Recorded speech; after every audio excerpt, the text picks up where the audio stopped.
Right, so if you suspect you're having fuel delivery problems in your vehicle, the first thing to do is test the pressure. Make sure your fuel pump's giving you pressure. It could be clogged line, clogged fuel filter. It could be anything. So first thing to do is get one of these pressure kits. And if you don't own one, they're not that expensive. They're like 50 bucks, which is expensive, but in the grand scheme of things, it's not.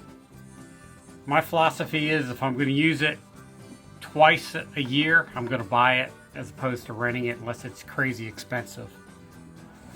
But you could rent them at AutoZone, Napa, all the auto parts stores. You go, you pay a deposit, and you know the deal. I'll say most modern vehicles, or most vehicles, have a Schrader port. You don't know what a Schrader port is? Let's see if we can find one. So if you look down at your tire, or on your air conditioning, those of you who have air conditioning, you'll see a valve that looks like that. That's a Schrader valve. Okay, so you have a Schrader valve on your fuel rail. Most vehicles do, some don't. We'll get to that in a bit.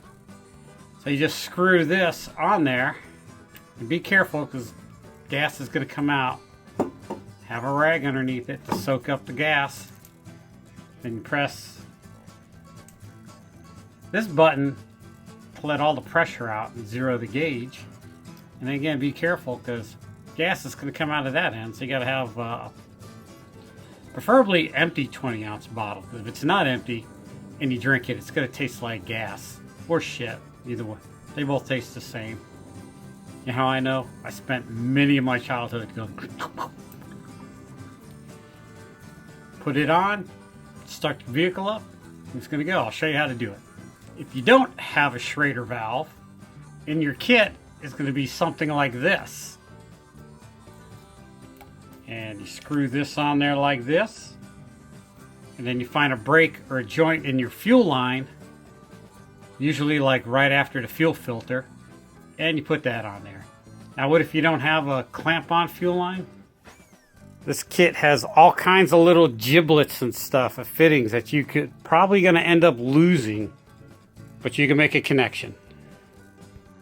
Alright, so let's head out to the Jeep and put it on. And then it's kind of cold out. If I'm feeling froggy enough, we'll do the Nissan too. Nissan's the one that you have to break the line and use that T-fitting. Let's go. It's getting cold. I'm hungry too, so I want to do this, then I'm going to go get a burger.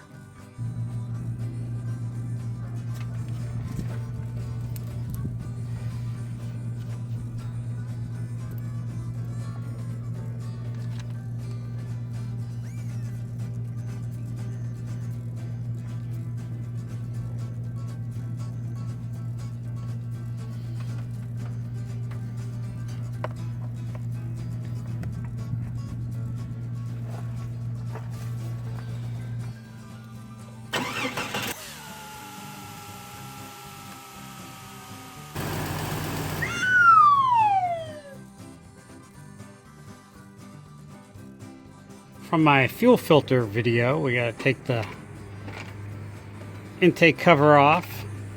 Right there's the fuel filter. We're going to take this line off. Everybody's texting me. And we'll put this on there and plug it in and go from there.